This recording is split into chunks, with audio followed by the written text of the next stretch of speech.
right. Whoa.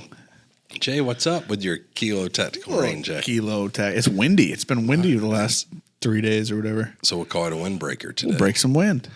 So what's up today? What are we doing? We're doing a podcast. Podcast is back. And we've done one that was just us, and now we have our first guest of the year 2024. It's getting late in the year, too.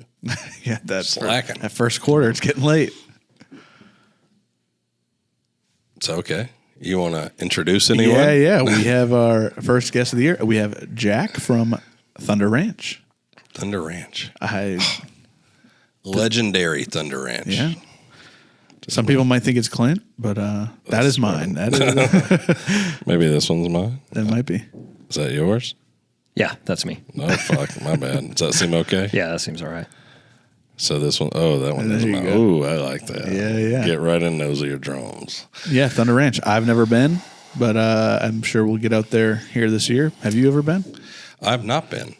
But how do you know about Thunder Ranch? What's it famous for? Who's famous there? What goes on?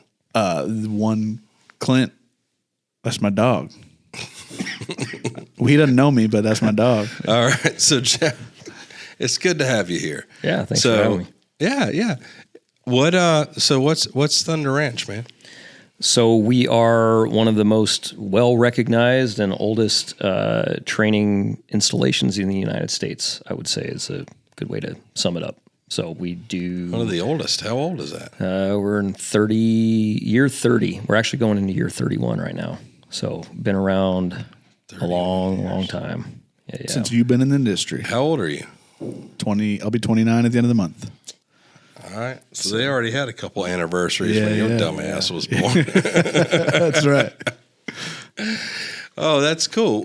What is it, and how's it evolved? What'd you guys specialize in the beginning, and where is it now? So I've been there for about 8 years, and so I've seen that evolution in the last 8 years, but taking it way back. So I am not Clint, nope. Right? Definitely not Clint. There's only one. So this would be Clint Smith. Clint Smith, yeah. So Clint started Thunder Ranch back in 1993 in Texas. Prior to that... Oh, it was in Texas? It was in Texas originally, yeah. Mountain Home, Texas. So I didn't know that. And it was kind of same as it is now, but it was quite different at the same time. So...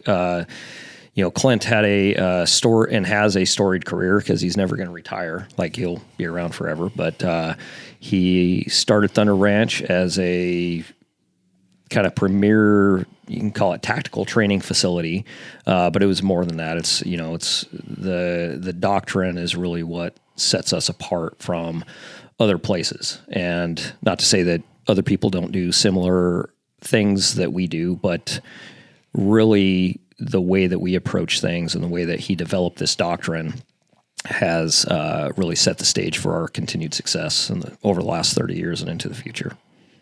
So, multi-acre facility. It was huge when it was in Texas. Kind of really the first of its kind in regard to the scope and scale of it, with multiple ranges going at the same time, as well as like a huge tactical town, like what you would think of as a shoot house village, or like what the military uses as a Mout village, kind of Hogan's Alley type thing. So kind of multiple facades on both sides of a street with a giant tower, a shoot house, and stuff like that. So it was very innovative and ahead of its time. Now, there's other facilities that are like that and have things that are similar, but that was definitely, to my knowledge, the first real facility like that of its kind. Gunsight being the only other one during that time frame, and that was kind of the OG. Yep. I forgot about Gunsight. They're a big one too, but I forget about and that's where Clint actually. So he was an operations guy there for a long time, or not a long time, but for a period of time before. I went there in 1997. I was 2. Oh, Jay. You were there slinging rounds. I was shitting in my pants. Just Kind of like similar. I was today. gonna say it's kind of like right now. Yeah, that happened earlier, I'm pretty sure. So getting back to it, so he ended up moving the facility to Oregon in 2003, 2004. Why did he relocate? Do you know? Yeah, I mean, there's multiple reasons, but that dude is a teacher through and through. Like he wakes up every day, pisses excellence, and then wants to teach and interact with students. And when he was in Texas, I was getting further and further away from him. And just kind of illustrative of some conversations we had on the side, like the more employees that you have, the higher up in the company you get, the further you get away from what you started as. Oh boy. And telling me. I think that was really one of the main reasons why is he wanted to teach more and have those personal interactions with the students. And, his wife, Heidi, her mother lives in Bend, Oregon, or Sun River. And so it's a proximity thing. And then he'll tell you, like, if you ever talk to him, which I'm sure you guys will, if you look on a map at night of the United States where all the lights and stuff are, that place has no lights anywhere around it. So it's hard to get to. Thunder Ranch, Oregon is difficult to get to. You fly to Reno or Bend, Oregon, or Medford, Oregon, and then you have at least a 3.5 hour drive to get to us. And then so it's remote-ish, but it's not that remote. You can get there within 3 to 5 hours from anywhere, any major airport that, Boise or, like I said, Reno, Medford. So, but we've continued the facility. We have 850-ish acres of an amazing, well-kept grounds, multiple ranges. We have people ask, what do we do there? Anything you can do with a gun, we can do there. So from, soccer mom's first pistol class to, very high level, upper level in the spectrum of tactical training and teams. So 24/7, 365, we can do it. Damn. I didn't realize it was that many acres or that size. I need you guys to go there and get that kind of commitment.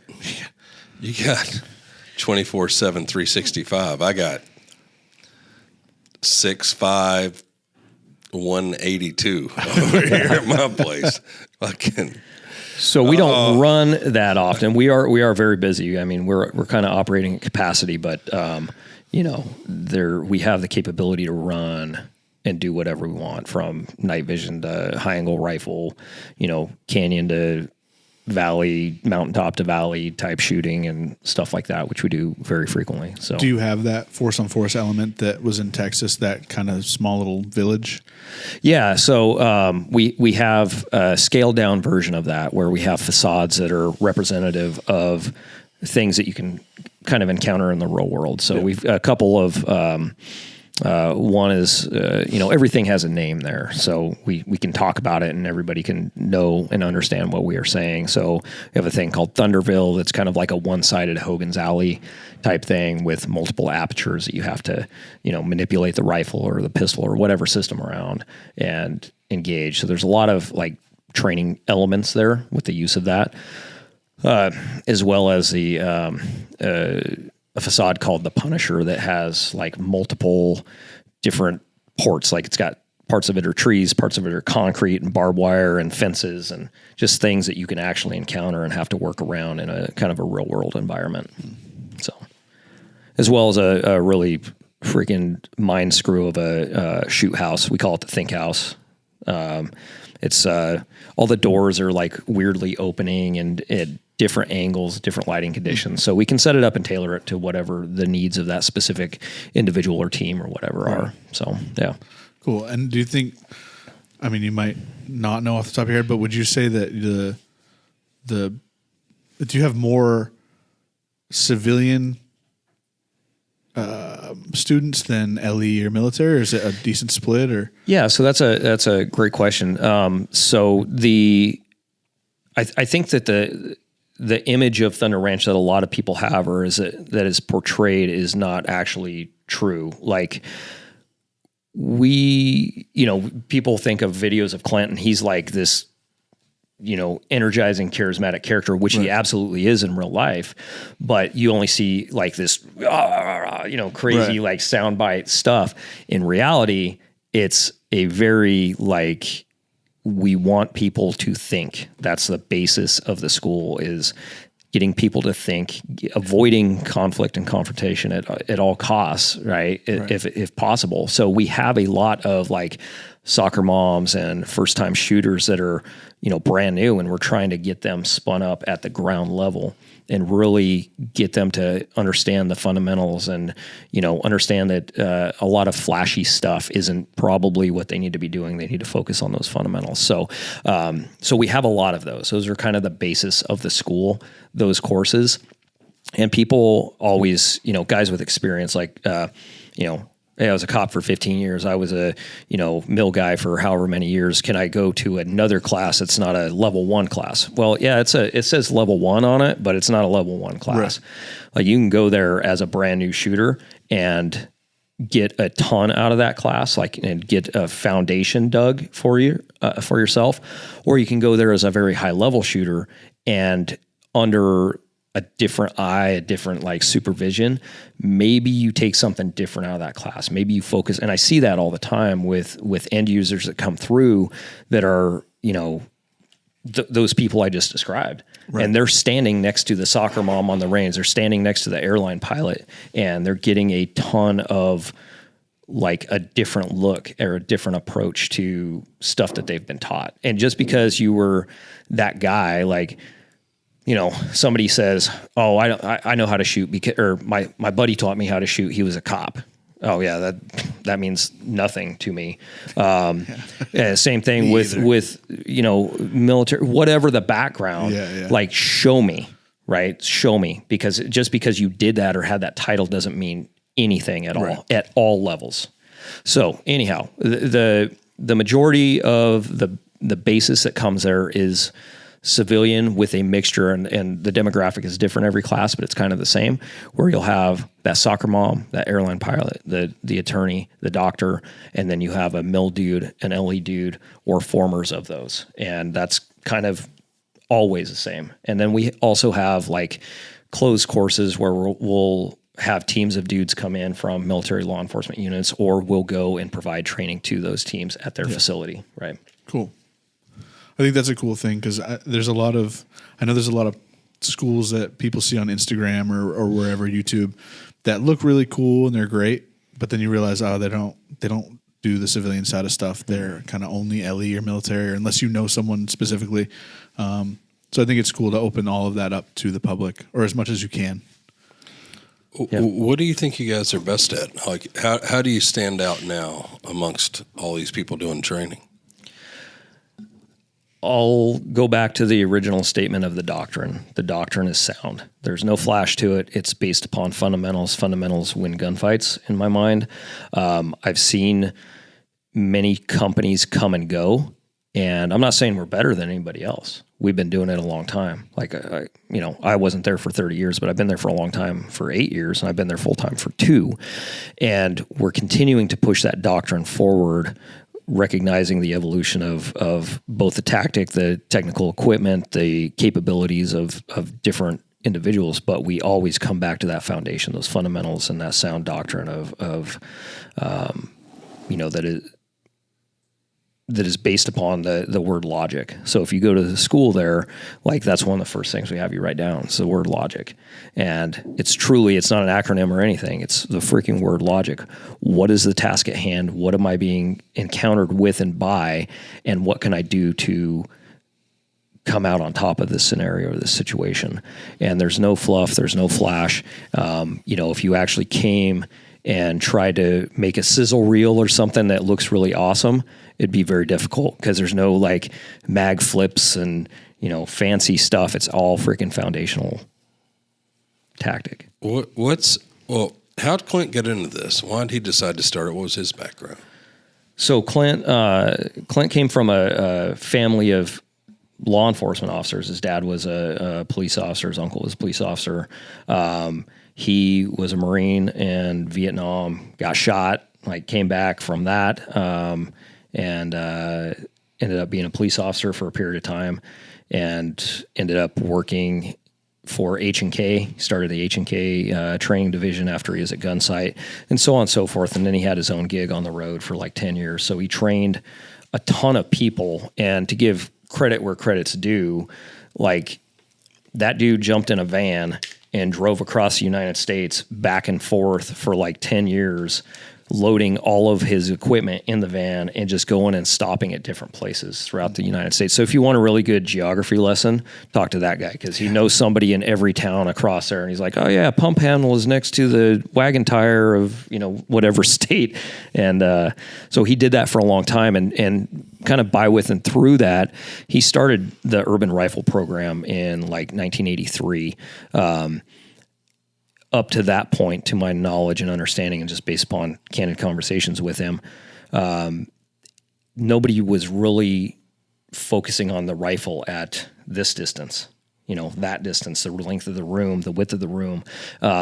It was all like long range stuff. And he coined it like fighting with a rifle at what people would consider handgun distance. And this traditionally would have been handgun distance, but why not fight with a rifle at that distance? So we started that program, and that is really the foundation of the school, like along with the doctrine. But that course is really the freaking foundation of that school. I like it now. I much prefer rifles over using a handgun. It's ridiculous. Yeah. Yep. Well, what? So you've been there. So you were there 6 years part time. You've been there 2 years full time. So you're a full time trainer now. Yes. So I'm titles aside, like I have a title there, but I'm basically the lead instructor. So go ahead. Well, okay. So what's your background? So I did 19 years in law enforcement in Oregon. So nothing. Writing speeding tickets, or no, man. So we had a candid conversation earlier. So I worked in a city about 40,000 people, and I worked both for the sheriff's office at the start of my career, and then I transitioned into the city police later on in my career after about 5 years. So, man, I got into the training side of things because 20 some years ago, there wasn't really the internet. Like, it was a thing. There wasn't a bunch of online training. Like, you would read things in magazines. That was like a thing.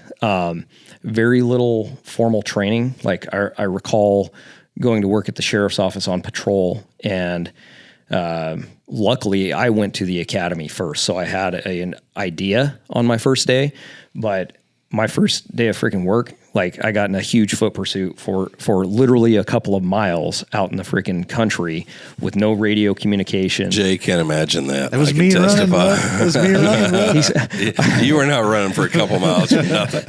So that experience, like, holy crap, I'm out here by myself. My training officer is like way back there, and I'm like, dude, I'm. It's a good thing I have some common sense and so forth, because some people could get out there and get in a bad way. And I was smart about some things, but I recognized at that point and even earlier, because I actually started in corrections. I was in the jail for like a year and a half, and then I went to patrol.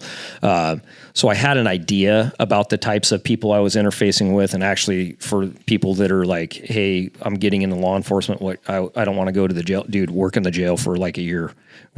You will learn how to interact with people, because how to give respect and take respect. Yeah, dude, because those dudes will give you nothing if you don't give respect, and you'll get your ass handed to you. Like, you'll freaking get assaulted if you treat people the wrong way. So I learned a lot about like that interaction with folks, and I think that's invaluable. That was absolutely invaluable for my career. So anyhow, but we didn't have like a whole lot of training. Like, yeah, you go to the academy and you have an idea and they tell you all these stupid things, and some of it was valuable, some of it was not.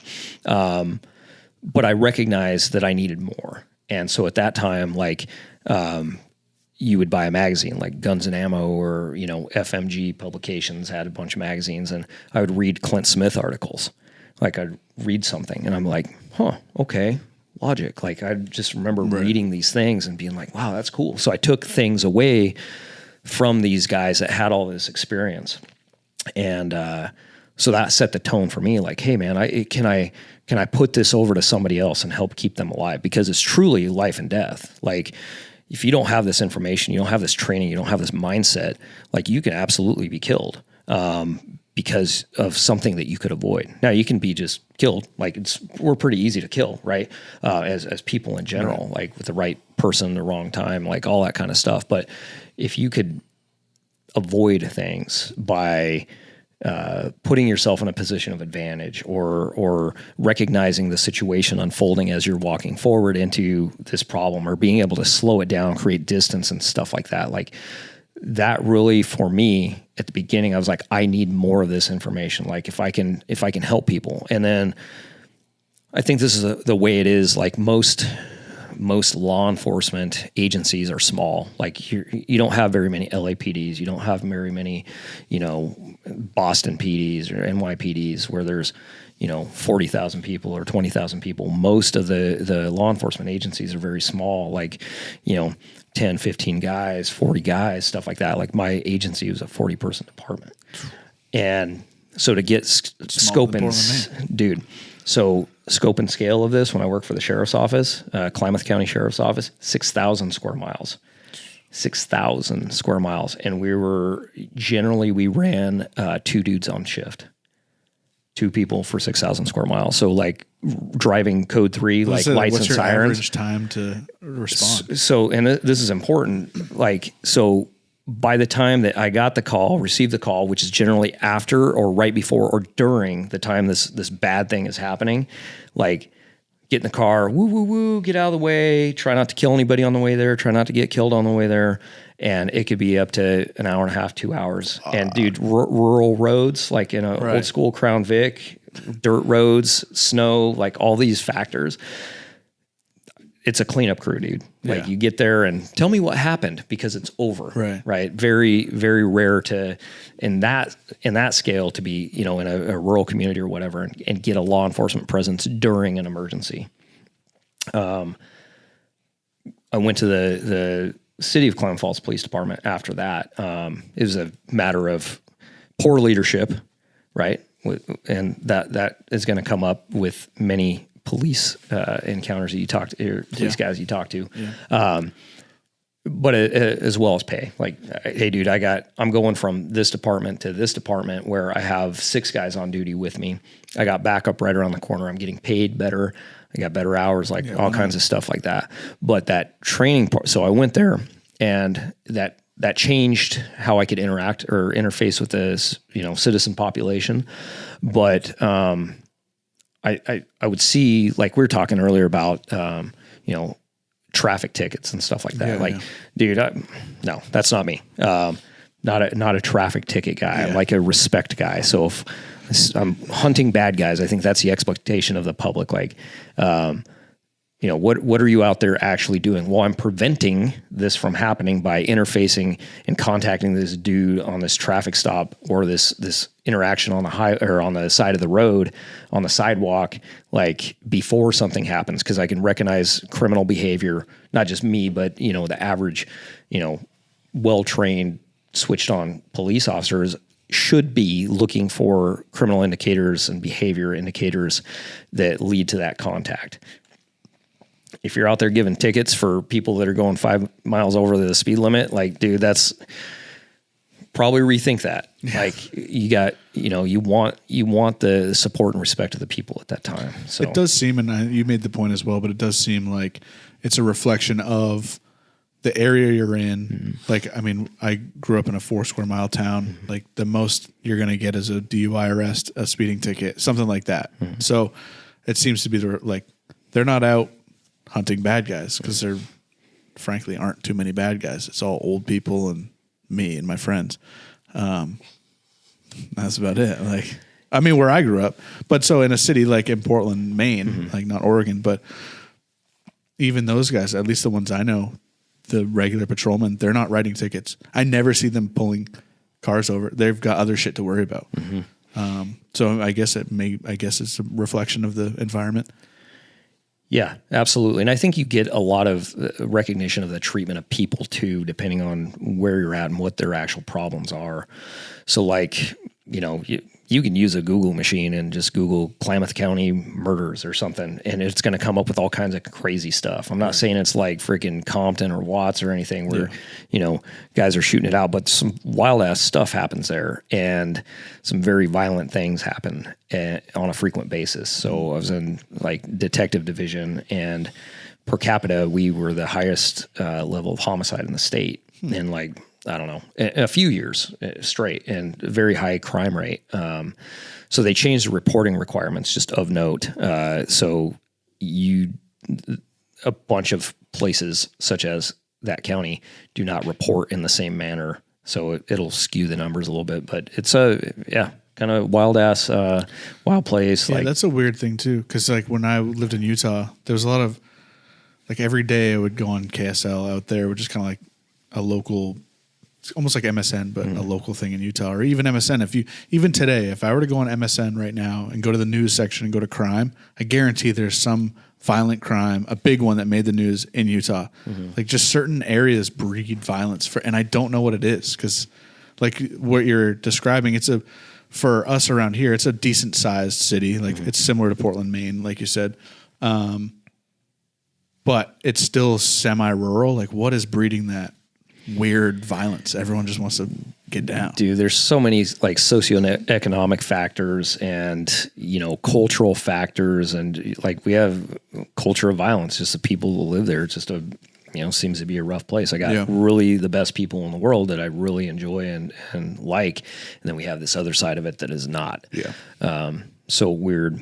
But kind of getting back to the training thing, I kind of like have a hard time staying on track sometimes, but there was like at that time, there wasn't really accessible training. Like you would read things in magazines and they would be contradictory to each other. And we see that now with like dudes that were in the same unit or same whatever, trash talk each other and say things in contradiction. So there's all this contradictory things, and it was really having to put it together for myself. And then hey, I'm shooting good now.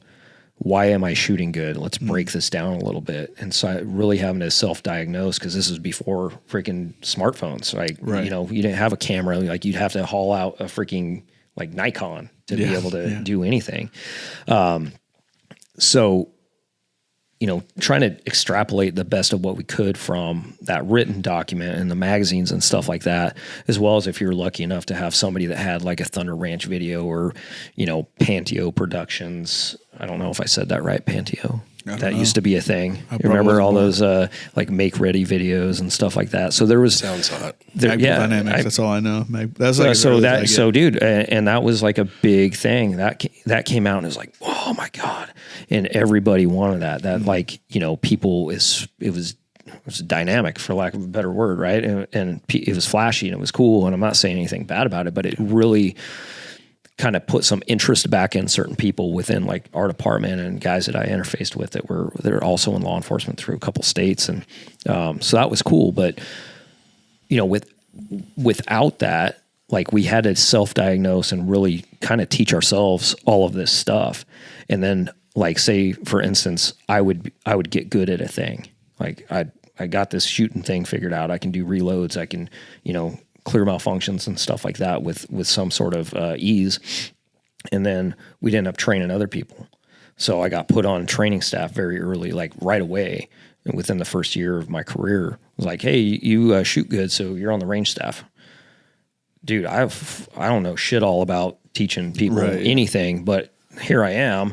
And there's this thing in law enforcement where you can go to a school, like you look on the internet and be like, oh, law enforcement pistol instructor school. It's 5 days.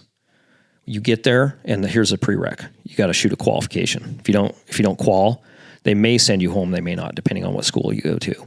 And when you do this 5 days, part of that 5 days is shooting. Part of it is, hey, I got to teach you about adult learning theory. And then maybe we're going to do some teach backs. And then maybe we're going to do a session where each student is going to teach a different part of this curriculum, and maybe you're going to write this curriculum down, and then you're going to have to like create this block of instruction for your own. Right, but there's no real doctrine. So if you go to this place that doesn't really have a set doctrine, you may just get this and I say cuss words because I have a really bad mouth, so I'll try to avoid it. But so you get this like jumble fuck of information, and some of it's good, some of it's really good, and then some of it may or may not make sense based upon what you're doing. So there's like this mix up between the information that you're getting, and so you could be like, hey man, to shoot right, you need your hands exactly in this spot, and this is your grip on the pistol, and excuse me, you get to be able to shoot this way because you got too much trigger finger and you got too little trigger finger. Like you've seen the target that shows you why you suck. Oh yeah, have you seen that? Yeah, right. It's like low right and yeah. So okay, that's could be applicable, but it's really not, because at the end of the day, like, you need to align the sights and you need to press the trigger without disturbing the sights. Right. And then after that, you need to recover back to the sights and then press the trigger again without moving the freaking gun. That's it. But there's all this other stuff that people want to overcomplicate because it sounds good or whatever. Ultimately, you need to grip the freaking pistol. You need to press the trigger without moving the freaking sights and recover the shot. That's it in a nutshell. But there's all this other stuff, and depending on where you go, maybe there's going to be like this mixture or hodgepodge of all of these things. And so, go ahead. So how much of your course or the courses are handgun compared to carbine? God, I'd have to look at a spreadsheet, but probably 50-50. So what about long range or mid range? So about a quarter. Yeah. So that math doesn't really add up. So a quarter, and then the rest is split between pistol and carbine. Correct. Okay, so have you seen? So my question's listening to this from like the idea of someone that wants to go to your place, or I don't know, just a 50-year-old guy that shoots. With pistol stuff, how many pistols, what percentage have some sort of optic on them now? Oh, dude, 50-ish%. Yeah. That's probably Do you less see than I it was growing? thinking. Oh, absolutely. Yeah. Hey, dude, I'm an optic guy. I'm like, put the freaking dot on everything, please. Right. Yeah. I mean, You don't think about now not- I can't use irons anyway, which is all I used the first half of my career. Mm-hmm. What about carbines? What optics? Like when you do a carbine class, what's the distance? What's the range you're covering in that class? So urban rifle, again, the cornerstone of the school. First and foremost, we zero at 100 yards. That's my recommendation based upon a whole bunch of time doing it and a bunch of data. 100 yard zero, and then we shoot a majority of this stuff in that 7-yard range. There's a lot of 7-yard stuff. So we teach positional shooting, obviously. So we go through the positions: prone, kneeling, all the other like weird kneeling positions, standing, sitting.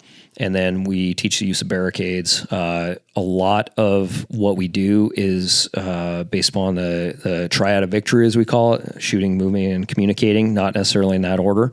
And all of that happens at different distances, right? So there's a lot of, like, you would consider ready ups and the 5 to 7 yard range, a lot of movement. So we're moving all the time. If you watch any freaking video that's shooting, dudes aren't standing there static. The bad dude's moving, we're moving. So we have moving targets that move akin to how people actually move. We're moving left, right, back. However, what's the range of those generally? So in the 5 to 15 yard, depending on what we're doing. Yeah. So we're doing all kinds of stuff in those ranges. Go ahead. Most of the carbines AR based, I guess. Yeah, 95%. What percentage have optics?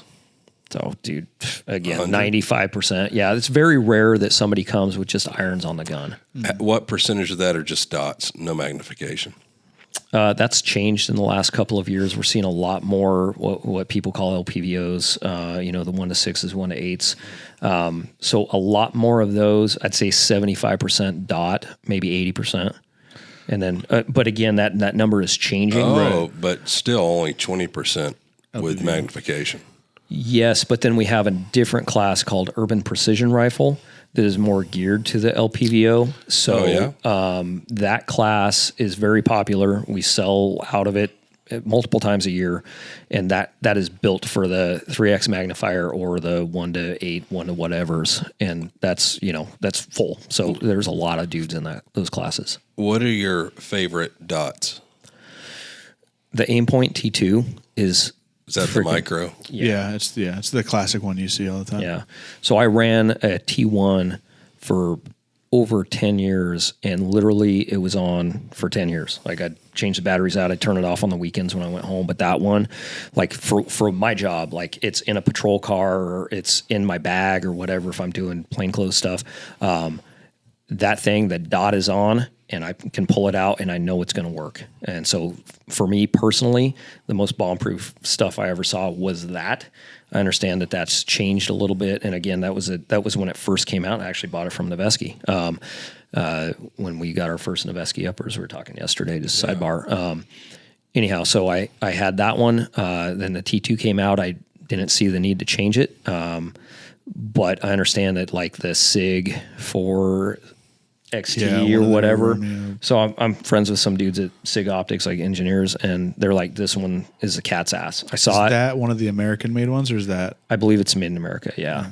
That's the 4XT Pro or something like that. Anyhow, T2 footprint, I think, is the way to go with whatever you get. Right. The Vortex Spark, that's cool too. Like, I've had really good luck with those. So with any of these, like if you buy anything other than an Aimpoint, throw the mount away, because the mounts are generally garbage. The screws are generally garbage. That's where I see a lot of failure. And get a reputable manufacturer, Reptilia or Geisley or something good that's going to last. Sorry, you go. Sorry. What do you think about the EOTech, the holographic? What? So we ran EOTechs at the beginning of my career. We had the 512s, and they actually were really good for us for a long time. That was pre like all the lawsuits and all that kind of crap. In fact, dude, until I left the PD, we still had some in inventory that were the original ones, and they worked. They worked well. But those are the big ones. The batteries sit north to south. Yeah, they were double A's. Well, I like the holographic. I like the circle with the dot for movers. Mm-hmm. Well, I mean, they did a study on it, like the holography. It came out. They are heavy, but I mean, I think it was an average of 10% faster, just because of how holography works. Yeah. But again, you have that trade off. I was going to ask with the EOTech, but do you find students? Do you see many? I guess generally what we consider pistol dots on rifles. Like, I know like Kevin's got some Honey Badgers with Delta Point Pros on them just because it's lighter or whatever. Is that a common thing? Not as common. A lot of pistol dots at the 12 o'clock if they're running an LPVO or like an offset 45, even if they're running a red dot. Yeah. So very, in comparison, very few pistol dots as a primary optic on the rifle. Right. The EOTechs have been good-ish, right? So my main complaint with them is battery life. And I agree with the holographic side. Like, you can do a lot of stuff. It's really cool under night vision if you're aiming passively. But I haven't personally had really awesome luck with the EOTech holographic stuff. So the battery life to me, I always think is sort of, I don't know. I don't like the argument because it's like Aimpoint 7 years. Like, I'll change the batteries out every year in my optic. So I don't care if it's 3 or 7 years, but I guess that's not everyone. Yeah. I mean, I love the Aimpoints. It's all contained. So I like that better than the Delta Point Pro. And you're talking about the Acro. No, I'm talking about both. Oh, like the Aimpoint or the Acro, just being closed not open. I don't like how big the EOTechs, they're big and heavy. I don't mind the battery life to me. It's less than half, but the battery life's so ridiculous now anyway to me. But I do like close range or movers. Because in Africa with dangerous game hunting, I'll usually I have some sort of T2. I don't know what it is, a T2. It's a new Aimpoint Micro, whatever that's called. Yeah. Or the Acro. Yeah, and I have an Acro. I haven't used it yet. Yeah. I have it on my Leopard gun for a shotgun. That's right. But and I use the EOTech, and I like them both. If I think it might be a mover, like I prefer the EOTech for moving targets, just actually. having that. Just being able, because I love, even with daytime magnified optics, I use, generally for hunting, I'll use a Swarovski optic, a Z8i. I always have the dot on and just, when I start focusing on the animal or trying to make the best shot, the dot, I just automatically take it there. My eyes aren't what they used to be. I'm getting older. So if it's a little low light, sometimes on something like a kudu or a darker animal, if it's in shadows, the dark crosshair can disappear. Right. And Swarovski does such a good job with the dot, so I always just put the dot in the right place. But it seems like the movers, like finding the dot when things are hectic and moving can be a challenge sometimes, as silly as that sounds. And I probably just don't train enough. But the circle is like easy. Like you look through an EOTech, I can find the circle, put it on the front of the animal and pull the trigger. Yeah. And so I get where that, because I talked to some of the tier 1 groups and they're, this was 10, 12 years ago using EOTech. And I was like, wow, the Aimpoint Micro, it's so reliable, such a great sight. I love it. I've never had an issue ever with it. They're like, well, okay, so it's faster. And we had everyone run the course and every single person was faster with the EOTech. What their course of fire was and having movers and stuff. And it makes sense having the circle. I can also see use case wise, like in law enforcement, the idea of that big circle kind of occluding what you need to see. Like if you need to see fine detail, where it be it hands, this, that, X, Y, Z, I can understand a case for them being like, well, there's more in my field of view. It's occluding it. Even though the window's really big, I've heard that argument before, as opposed to just a fine dot. I can see everything else around it. I'd be like looking through it. This is what you're saying, and it's occluding the hands. So why not just go like that and get it out of the way? Now, I do like the EOTech. Like, don't get me wrong. And I have seen a lot of like stupid stuff happen with like loss of zero, batteries being dead. I guess I do think most durable is definitely going to be the Aimpoint. I don't know for a fact, but I think can't comprehend where it's not true. Yeah, and so like where I came from, like you got to understand, it's rolling around in the car all night. It's in the 12 o'clock position. I jump out of the car. I don't want to have to turn it on. Right. So how we ran the EOTechs was we ran iron sights up. Like I got a fixed front sight post, or if I didn't, I'd have like Magpul Pros flipped in the upright position. So if I jumped out of the car, at least I have a sighting system ready to go on the gun. Mm-hmm. That's one of the main reasons I'll take the Aimpoint for that specific use case. I agree with that. If you're going to run it that way, so because I realize I'm not everybody, right? You know what I mean? No, well, I mean, it's interesting. All the use cases, it's kind of different. And yeah, I mean, I guess if I had to pick one, it would be the Aimpoint because of weight, size, durability. I mean, I guess battery life to some point, where it doesn't matter to me quite as much, but I do think it's probably much more durable. And I learned to shoot and shot with iron sights for 15 years, but I can't even see them now. Right. So, like, I got to have a dot. Yeah. But it does depend. Like, I keep all of them in Africa, and like if I'm buffalo hunting, they're not as fast as some other animals. So if it's very difficult to shoot a buffalo and it drop on the first shot. That's not generally a thing. So I usually use the Aimpoint because it's not so fast that I can't stay on the animal, but I mount it forward even like Jeff Cooper would do with like a scout rifle. That's that old school. Yeah. So what we did on the original Honey Badger, I don't mount it back. Like if I'm using the fix, it's mounted on the front of the handguard. Gotcha. So I throw it up, it's out there, and I can shoot. That's interesting to me. The SIG Optics 8T, I believe it is very that's a big dog, man. It's heavy, but that one is really freaking, like if you shoot night vision at all, that one passively is like the crystal clear dot. Like I've heard it with the Vortex, really that big Vortex one as well. I have that one as well. Yeah, they're just so big and heavy. Yeah. But I mean, again, it could be use case if you're doing just night vision and thermal, because I have a lot of night vision and thermal, but I use it 5% of the time.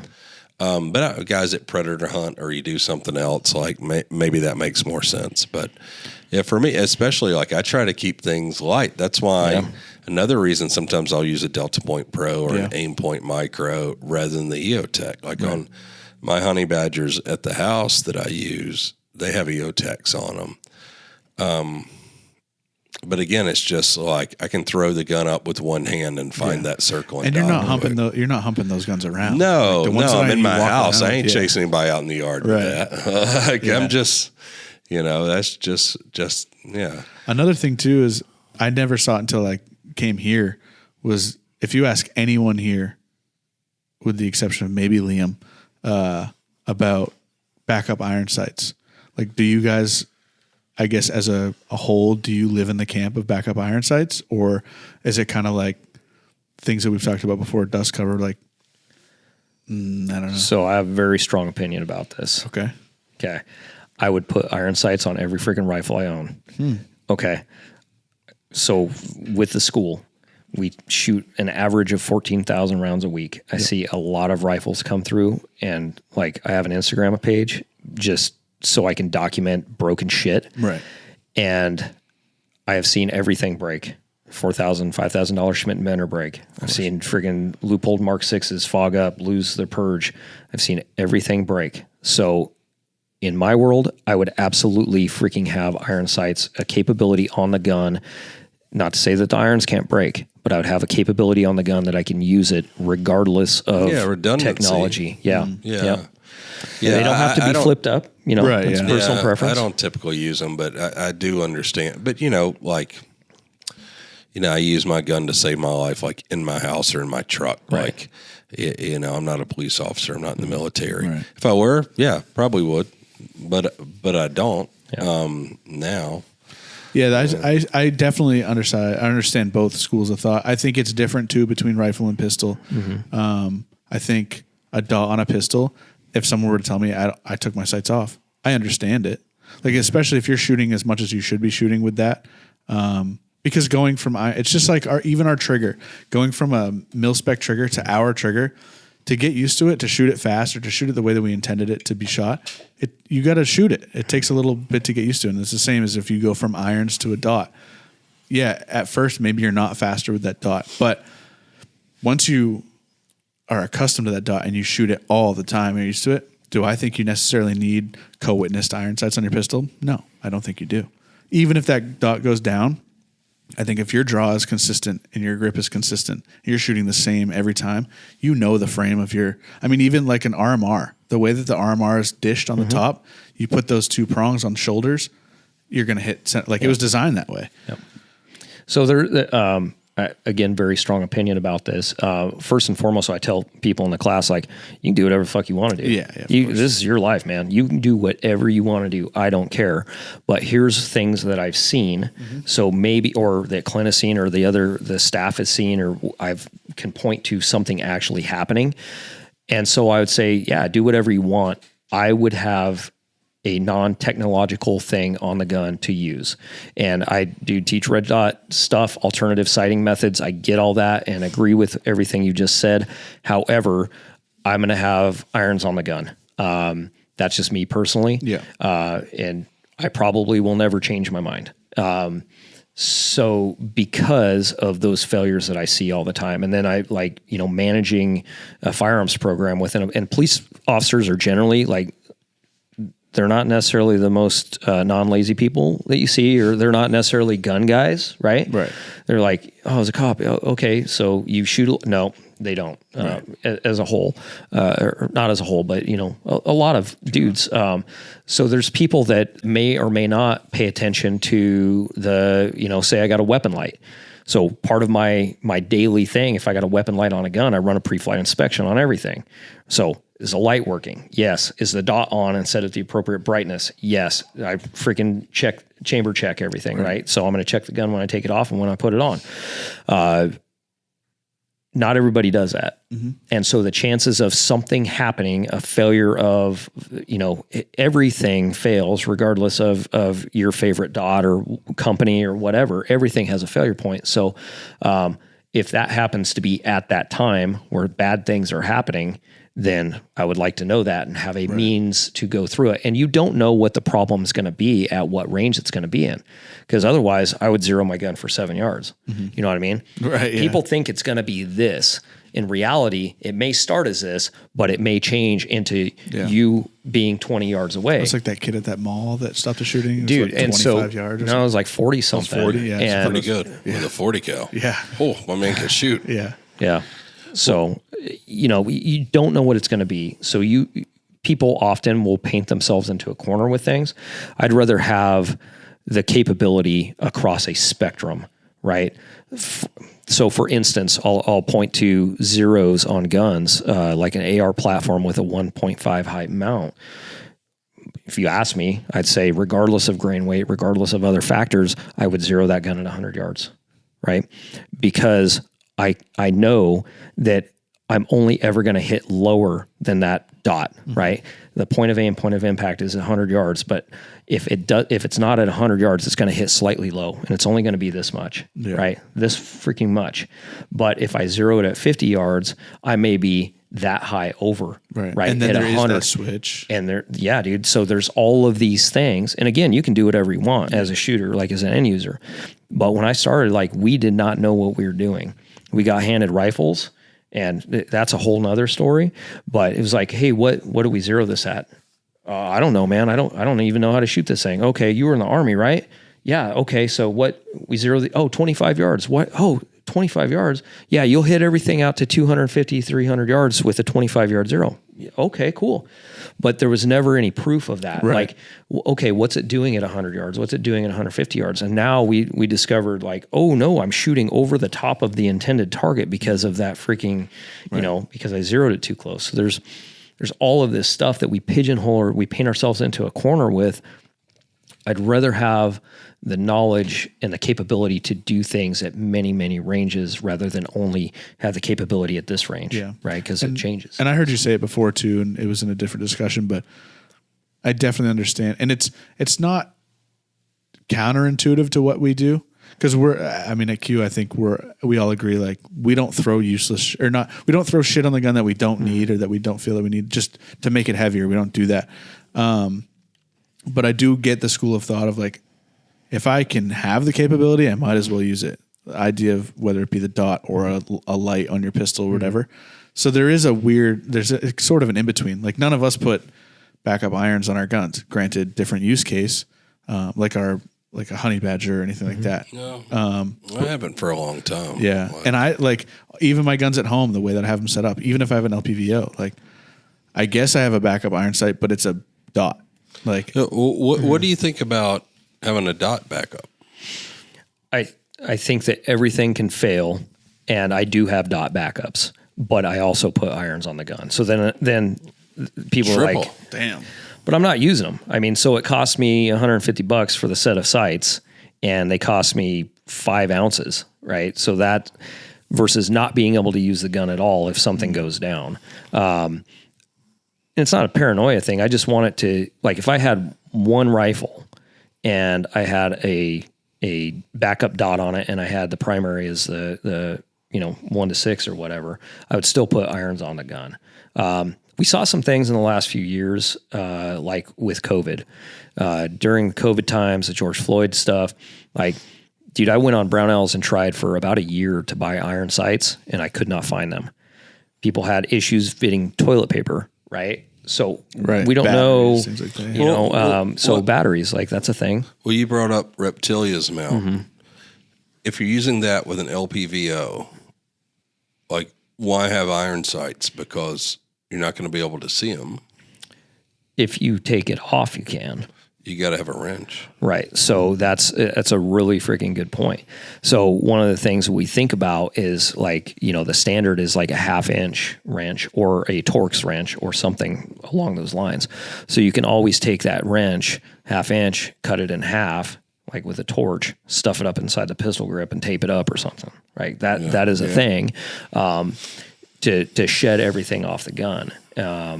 Why have a QD mount? There's people that make QD mounts, right? I have some. They've always been good to me for most of them, as long as they're set up properly, so I can dump stuff off the gun. And again, man, like I just see stuff fail.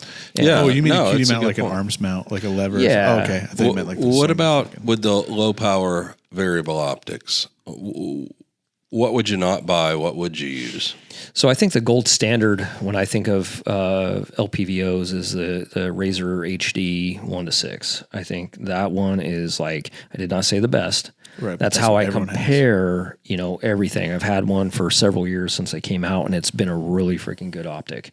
I think the dot is the perfect size, 0.5 MOA, depending on the scope that you get. But the dot is incredibly bright. It's robust. You could use it as a hammer to construct a house or something. Like the problem with it is so heavy. Right. So, but gold standard wise is that.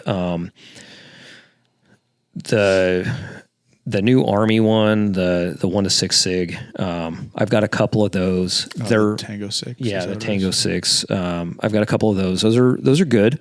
The Leupold, the Mark 6, the 1:6 Mark 6 was a really good scope. It was heavy, and it's old now, and it's not in production. They had a Mark 5 HD 1:6. I don't know if they still have it. That was a pretty good, like lightweight, while still robust and incredibly clear glass. That was a good one. Night Force. Are you a Night Oh Force yeah, guy? yeah. Night Force are really good. Obviously, some of the primary arms. I mean, again, it depends on their budget and the use case and stuff like that. The higher end primary arms have seemed to be pretty good. It depends on what you're doing. Like I see guys coming to not necessarily like the UPR class or anything, but we have I call it the sister or the part 2 of the UPR class. So think of Urban Precision Rifle as a LPVO class, 0 to 300 yards, but the majority of it is focusing on that inside 100 yards through barricades, limited size target area, stuff like that. So you're got to shoot an eyeball sized target, right, with limited visibility. The part 2 of that is our scoped AR class, which is it's actually the best value at Thunder Ranch. So like it's a 2-day class, but it is a mini. Like if you've never shot long range before, that is a really good way to get into it because the price of admission's lower. It's 2 days, so it's cheaper. Ammo's cheaper for 5.56. Like you can get away with it with a cheaper primary arms or whatever. Right. So in that class, I see some of in the 3 to 18, 4 to 16 range where they're cheaper optics that really cannot, make it through that course at 700 yards, even with a higher end magnification, just because the glass quality isn't sufficient enough to do.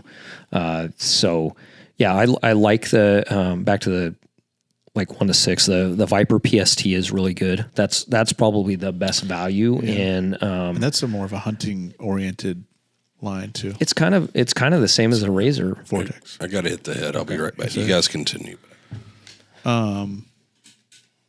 Have you messed around with so LPVO wise? So we have a few, but I like Night Force. I think a lot of us think they're super durable, but I think a lot of us think they're a little heavier than they need to be. And I think they very much kind of capitalized on that old school way of thinking where it's like heavy equals durable, which we very much don't agree with. But my gripe with the NX8, and you talked about it with that Razor, is that the center dot on the NX8 is so fucking big that if you want a 0 to 100, it takes up the entire target. The ATACR or whatever they want to call it has changed that. It's a little bit better. But I see that. I think the price point on the NX8, I think it's $1,600 or $1,800. So it's so appealing because it's durable for sure. It's Night Force. The footprint is real small, but that is a huge issue for me. That center dot. Yeah. Well, it's like the Vortex 1 to 10. Yeah. The Razor.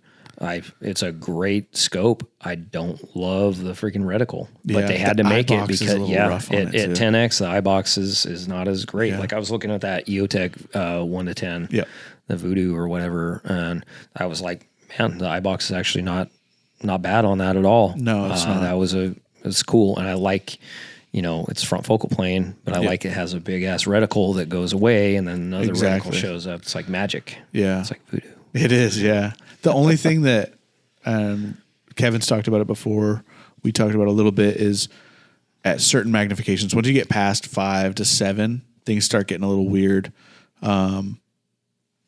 With everything gun related, and we talk about it all the time, there's no free lunch. Like it's not even necessarily sacrifices, but it's like if you want to do, like the Fix is a really good example, I think, of this kind of ethos where it's like the Fix is a utilitarian rifle. It's not necessarily the best in X, Y, or Z, but it's very good at all of them.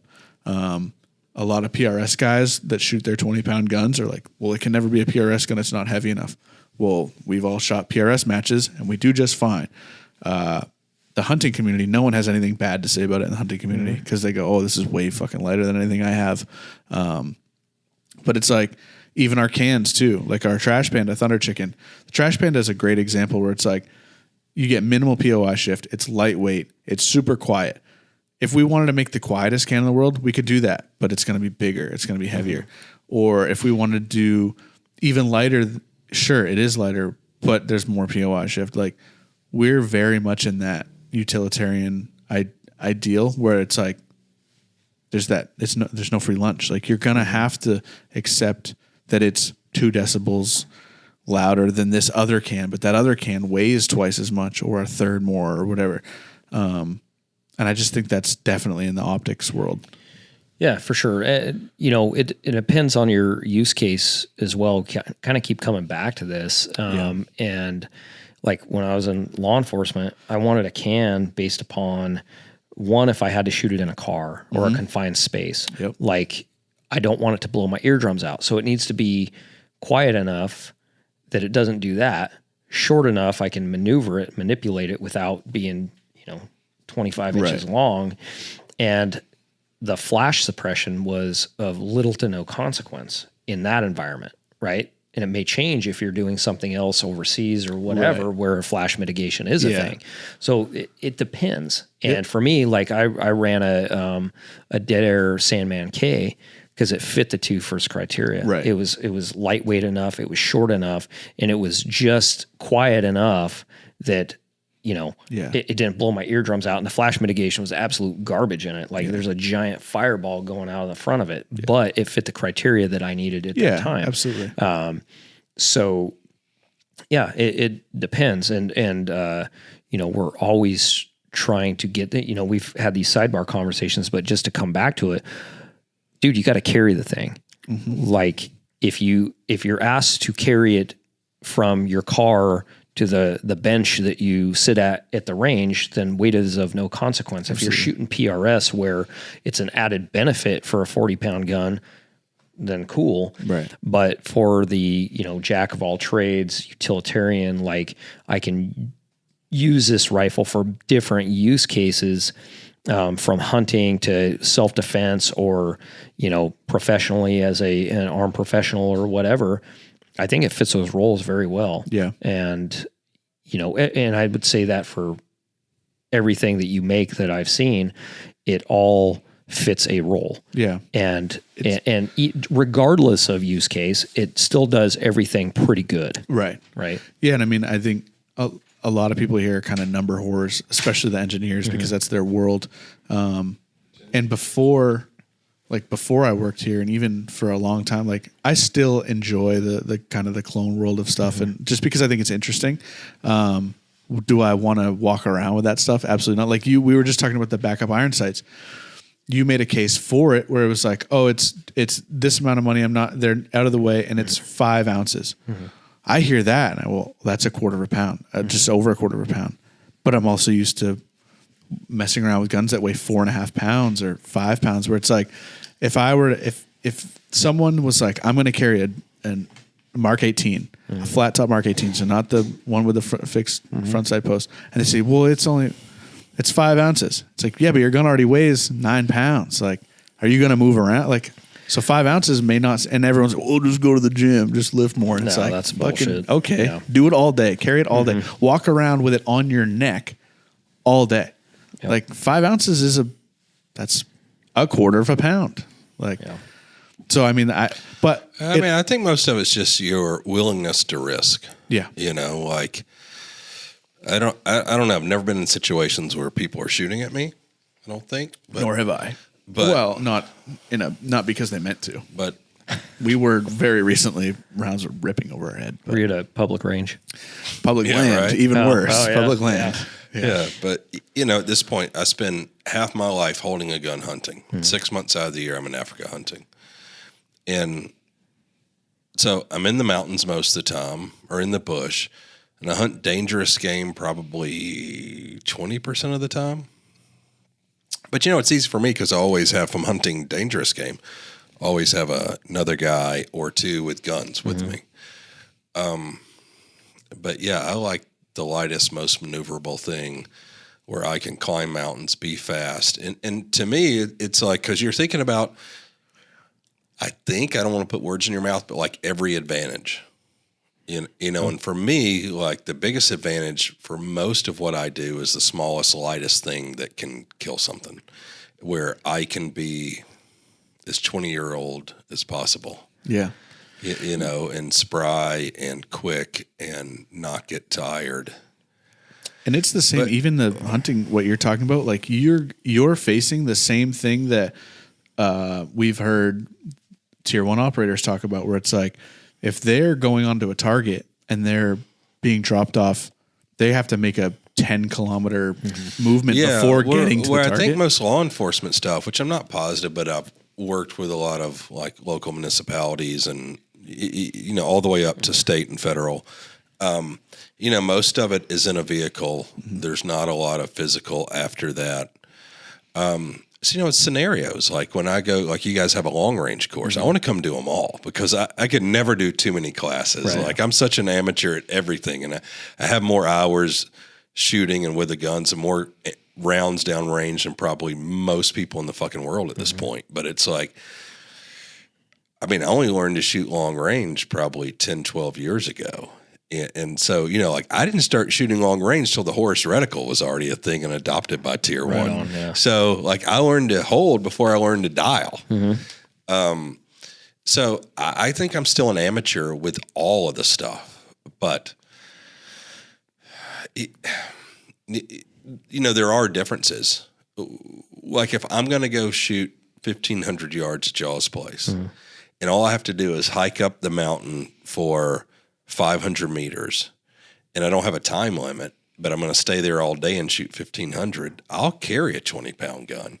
Right. But if I might, you know, when I get out of the truck in Africa and we're going to, you know, crest this hill and we're going to glass this other mountain and we might have to hike the valley and back up and over again, I'm carrying a 6-pound gun that I'm not going to enjoy shooting, but will do the job. Yeah. You know, those are differences that, because if I'm going to hike 500 meters and I'm going to shoot all day and I want to shoot, you know, whatever, 800 to 1,500 meters, I don't care if the gun's 20 pounds. Yep. Doesn't matter to me. 100%, man. Yeah. You hit the nail on the head with that one. And, you know, I just taught a law enforcement sniper course in Texas, and you know, you guys travel to teach as well. Yeah, so that was through me as a adjunct for Texas A&M.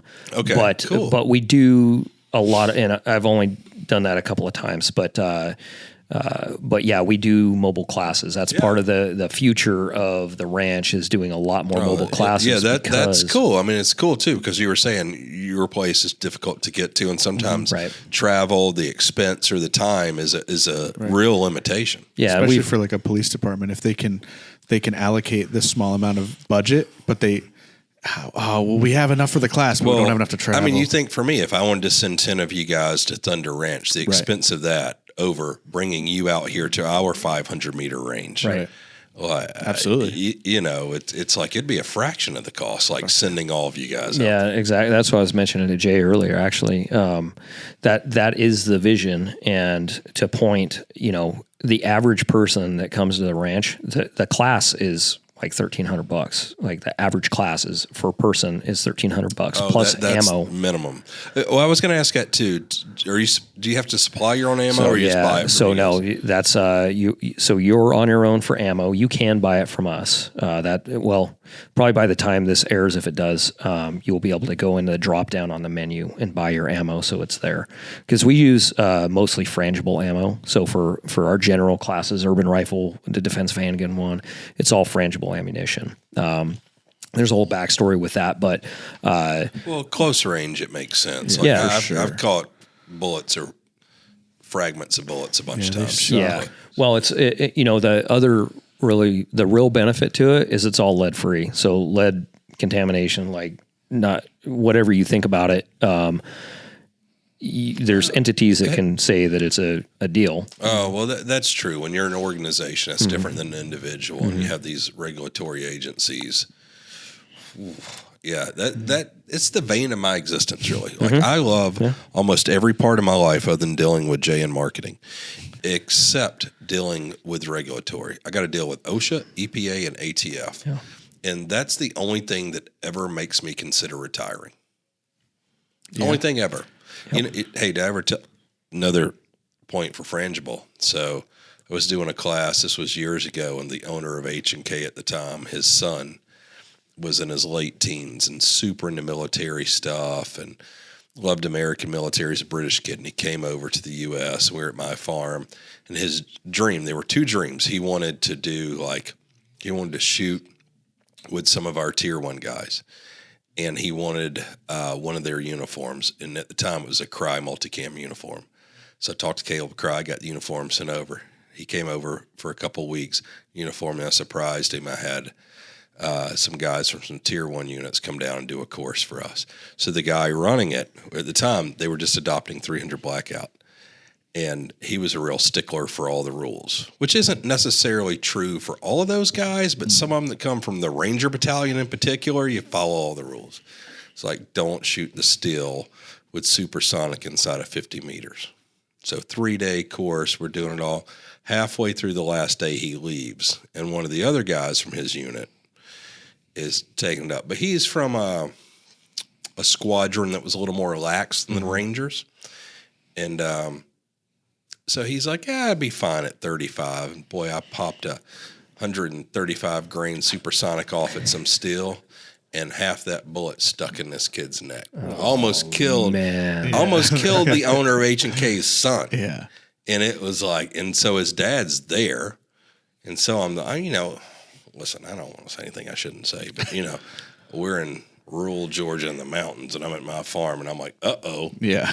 And his dad's freaking out. His dad goes to, part of the bullet was sticking out of his neck, and his dad goes to grab it. And the guy who was there, who was there in charge, who we all know still to this day, Judy chops his hand. It's like, don't fucking touch it. That can be wrapped around that artery. Yeah. And, there's blood already trickling down his white shirt. But it's funny because I'm shooting so we're taking turns, and he goes through, and then I go, and it's like, oh, Kevin, I believe you shot me. And I was like, what? And I look over, and blood's, and I was like, oh my. And then I look, and the bullet's sticking out of his neck. Yeah. And we're at 35 yards. Yeah. It's like, we should have stayed at 50. Yeah. And so anyway, So anyway, we go to the hospital, and he's like the son of this billionaire guy. We go to this rural hospital in Georgia, and nobody's there. We go in the ER, and the woman's like, oh, honey, what happened to you? And it's like, that guy shot me. He's like, and they were afraid because they thought, because they're British, right. If we're out shooting guns at the farm, we're probably doing something illegal, and they didn't know what to say. I was like, hey, we were training, and he took a ricochet to the neck. She's like, oh, honey, that ain't no problem. We got that. Swing. And it's funny, and his dad's like, oh, hurry up. And she's like, honey, let me tell you something. If you just drove 30 minutes and he ain't dead yet, he's all right. All right, we're going to take care of him. And I was like, oh. They see rednecks with blown up hands. I know, that's probably true. But she was so cool about it. She's like, hang on just a minute. We'll get you back there.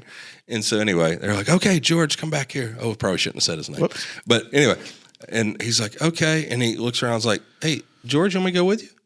He's like, yeah, if you don't mind. It's like, okay, no problem. Walking back there, and we have to walk like 50 meters down the hallway, and he's looking around. I was like, man, you okay? He's like, yeah, I've just never been in a hospital before.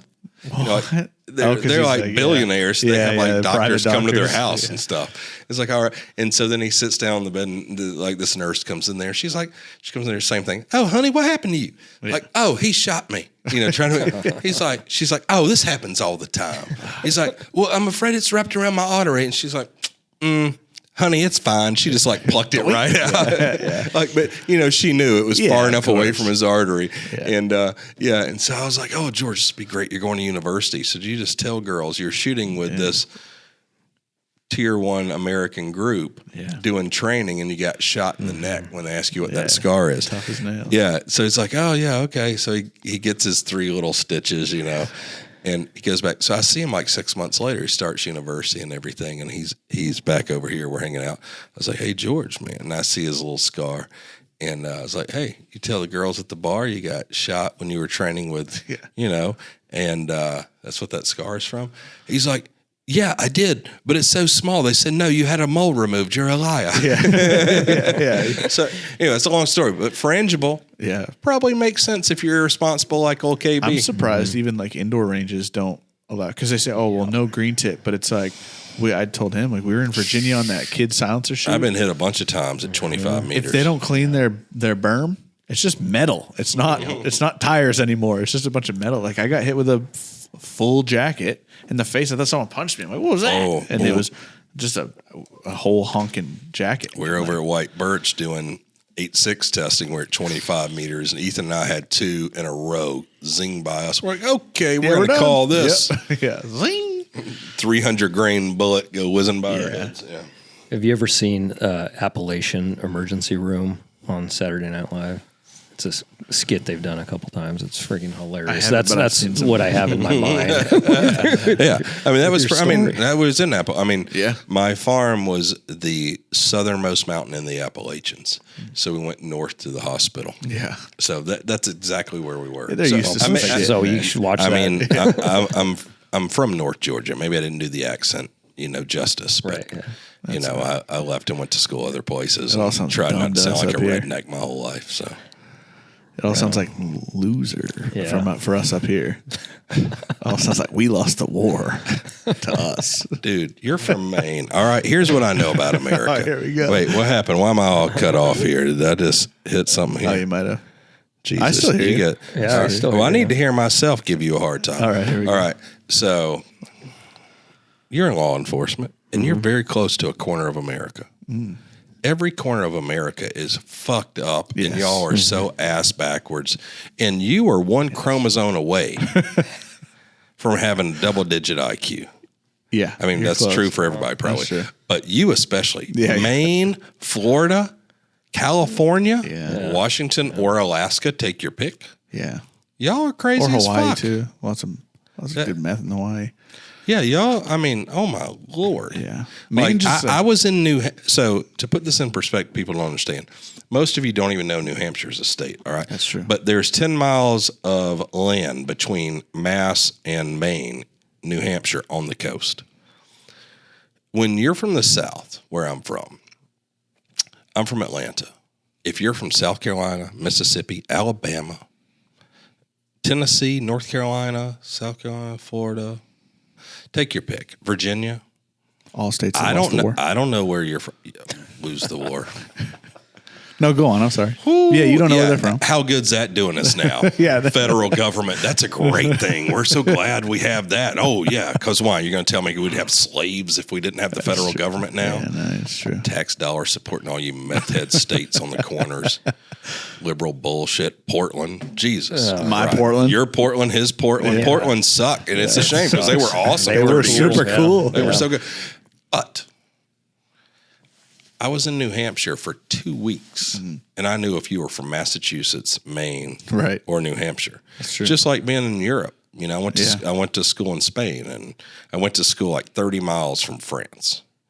I went to school 30 miles from France, and for 2,000 years, the Spanish people, the Basque Country, and the French hated each other so much they can't even communicate. Yeah.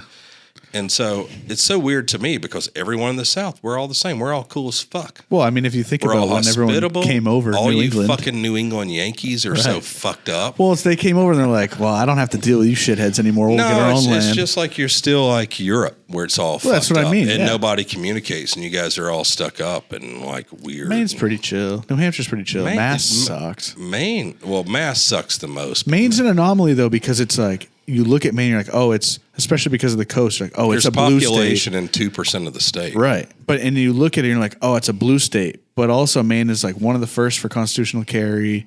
Like, but they're just basically like, The do whatever town you that want. you're from, what would you say the percentage of transgender individuals is? Low, but homosexuals is very high. It's weird, but because it's only 4 square miles, there's only 1,000 year-round residents, so the gay community has taken over. Well, I mean, it's always, as far as I know, it's. I always mean, been when a I'm gay wrong, community, I but make excuses too, Jay. That's all I'm saying. I just don't think there's that many trans people in Algonquin. Shit, it's predominantly gay, but I don't know about the trans community. You'd have to All look. right, so But Portland, you go up to Portland, Maine. percentage is much smaller than Algonquin. Anyway, New don't think Hampshire's pretty cool. Mass is fucked up. Maine's fucked up. New Hampshire's fake live free or die, though. It's getting fake. Yeah. Maine is more live free or die. It's than- halfway. No, Maine's not. Why no, not? just the rednecks that live up there where there aren't towns and roads. It's only Maine is coordinates. like grow your weed and defend it with your guns and color your hair blue if you want, I guess. You better hope we never drug test here. You do drug test. Oh. And I pass with flying colors. Do you know who Amigo the Devil is? He just asked me about He's, this. he's an but I don't- artist. He's like a singer. Amazing guy. Super good. my Super brother. good performer. Looks just like him. my brother. When I met him, I'm like, it's freaking Amigo the Devil. So Yeah, look him he up. looks like a homeless drug addict. right. Yeah. It's a large undercover. percentage of the population. Yeah. That's right. So what kind of music is this? Kind of thinking like of banjo. alt country. Yeah, he plays banjo and kind of singer songwriter, but really, really good. I like it. Yeah, it's amazing performer actually. I'll have to look him up. Sidebar. Yeah. You know who else was? Hours North. It's a New England-based eclectic alternative band. Jay maybe played bass. Thomas is the singer. It is some of the greatest music I've ever Thomas with the small pants. heard. Do you want to hear something? I would real love quick? to hear this. Let Here we go. Let me play you. All right. Am I wrong? Am I wrong, James? What? It's phenomenal. What's the name of the band? It's all good. Hours North. North, like Oh, Shut okay. up. You don't know I anything. thought you were describing the area that it was from. I know. It's a stupid Okay. name. Wow. I didn't So name it. here's our favorite Africa song. That's Jay on bass, probably, but definitely Ripping. Thomas Wow, singing. it's even on Apple Music. It's on everything. Wow. Spotify, you name it. So- Oh, I'm crushed. I'm ripping this song. I forgot. Play the bass. Is that live? No. No. Sounded weird.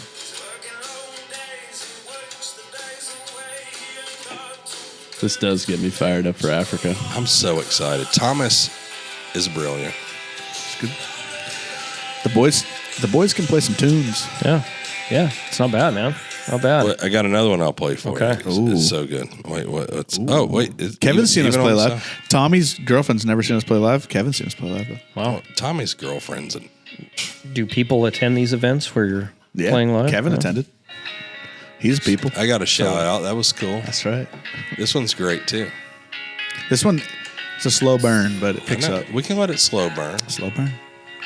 Listen to that voice of an angel, Bass It's like tone a of cross between Fergie and Jesus. the bass of a maniac. yeah, the bass tone of a maniac.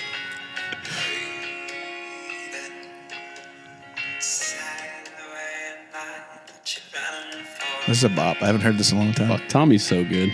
So good. Great stage presence, energy. Great stage presence. He's a rock star. He's a rock He star. should be Really. selling himself short. Can play the shit out of a guitar, but could not tell you what the fuck he's doing. Really? Actually, all of it. None of us know what we're doing. We just play it. Like we all taught ourselves how to play the instrument, but like improperly. We just watched Yeah. stupid videos. I wish I would have known that. I play a little too, and we could have just had this The jam engineers session. knew. Wait, you got to let it And- go for oh, a second okay. because they're not quite there yet. Oh, that's right.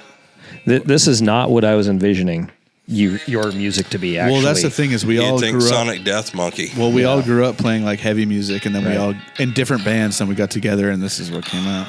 So it's like a super group, if you will. Pretty much. Yeah. Yeah. We're the Traveling Wilburys. Yeah, I dig it. It opens up at the end.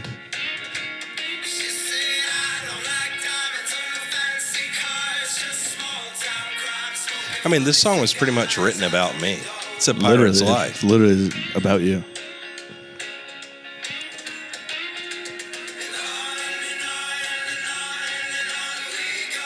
Yeah, I dig it. It's cool. It's a cool song. But you guys, I didn't. Yeah. Hey, I still play. I'm just. I'm what's waiting for what's Tom. the problem? Is it Thomas and the I other don't know. guy He that just can't get along? You're Just running him bitches? too ragged. I don't know. Well, that's his woman. Well, you're He works conducting half as much illegal time as he searches used of to. his property while he's trying to work. I mean, you guys saw that. I did. His Fourth Amendment right was violated. Yeah. I violate Thomas in every way I want. I will say this part, not my favorite. Having to The stand on stage clapping? and clap to get other people to clap, not my favorite thing to do. But it works. Don't be stuck up. Be open-minded, Jay. You're right. That's a good point. See, I cherish it now. You know, I'd it's kill a- to be doing it. It's a right great now. part of the song. It's a transition. It is a bridge, if you will. A bridge. Oh, here we go. It's going to open up. A little drum roll action. Not yet. What's but bass doing? Nothing.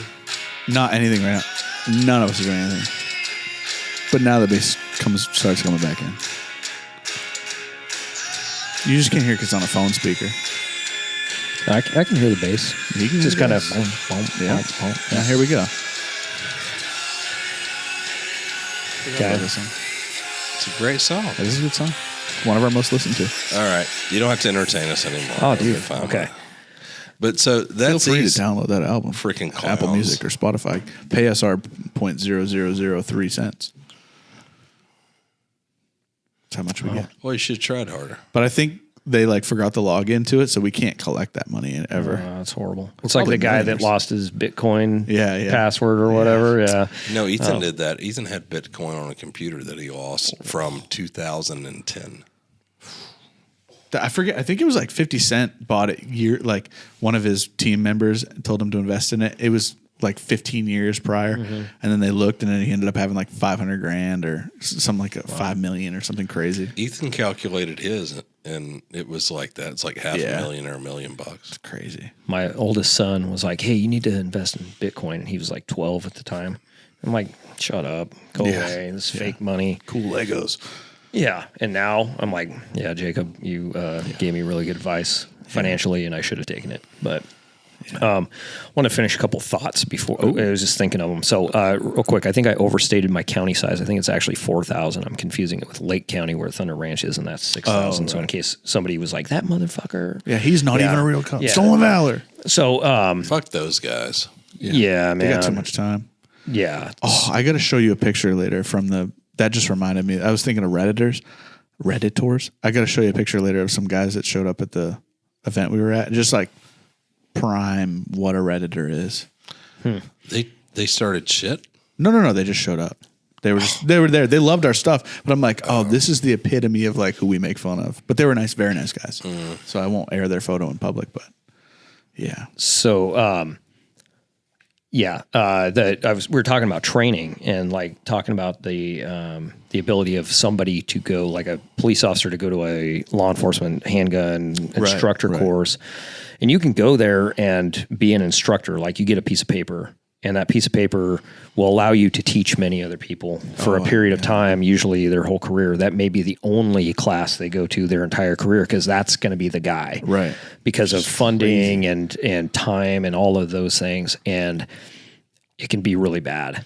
It can be really, really bad for real world that examples of it. agency, and the lack of accountability of performance for your people and training documentation and actually following what training things need to happen for low light shooting at moving targets, et cetera, that I know it's case law that you have to do these certain things. And I know many, many places don't do it because my agency So hard struggled being a cop. with that, I mean, man. all that stuff. Especially now. I really love and appreciate cops. I'm also a little leery. Yeah, don't be But- a dick. Well, he has reason Them, to be. the You have- cops. Don't be a dick to I people. mean, He has some both. reason to be. Yeah. Yeah. I mean, I think both. I mean, God, I've been such a dick to cops, but it's generally because it started out that way, and Yeah. I've got money to get myself out of trouble. Yeah, Oh, Yeah, right now, like I would hate to be a cop. yeah, It's like everybody's racist and homophobic and all this dumb shit that You really none of us are. But it's Right. like, oh, you got to be extra careful of, like, just You don't can't be do a your cunt. job. Just don't be a cunt ever. Right. Like if you're a cop or you're homosexual or trans or you're a minority or you're a white dude, just don't be a fucking cunt. yeah. How hard is that? I don't understand Like people's you deserve to get inability- your ass kicked if you're a cunt. That's what I think. right.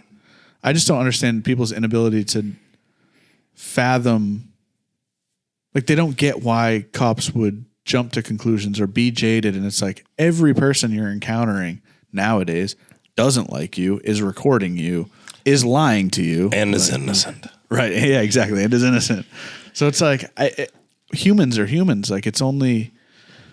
And we've offline, we've kind of talked about the psychological aspect of it, where it's like, if people are attempting to pull the wool over your eyes every single day for 5 years, your psychological profile from when you started the job to that point is going to be entirely different.